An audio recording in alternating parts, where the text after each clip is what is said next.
Charter schools and traditional public schools use their private funding very differently.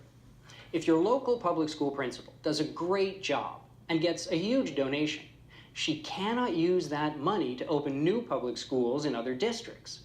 Charter school leaders can. They can create whole networks of schools that share their mission and methods, and philanthropists know that.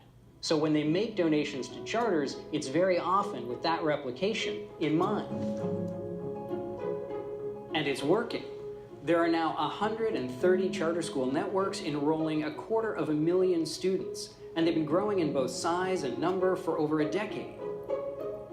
One of the fastest growing is the Knowledge is Power program, better known as KIPP. KIPP was founded in 1994 by Dave Levin and Mike Feinberg, who were two young teachers in Houston public schools. They saw what was working in the schools where they were teaching, and they put all the things that they saw into an innovative, kind of experimental one classroom, and that experience led to a lot of success, and they grew that to operate a middle school in Houston and a middle school in New York. Their goal was to help low-income children gain both the skills and the habits necessary to succeed in college.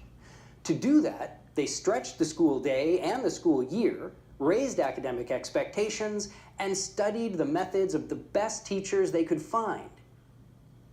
KIPP is different from other schools for many, many reasons. One of the first things that comes to mind is our principals and our teachers. KIPP really innovated in how they train and select school leaders, and that's created a network of amazing leaders who have been given the autonomy and been empowered to run their schools. Not content to just run their own schools, Feinberg and Levin created training programs for teachers and principals.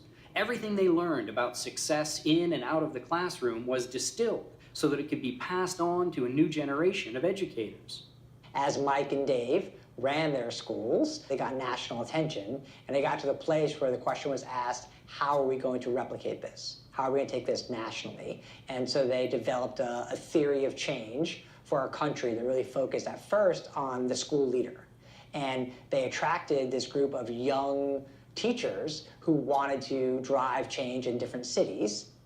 Within a few years, people all over the country were asking them to open schools in their neighborhoods.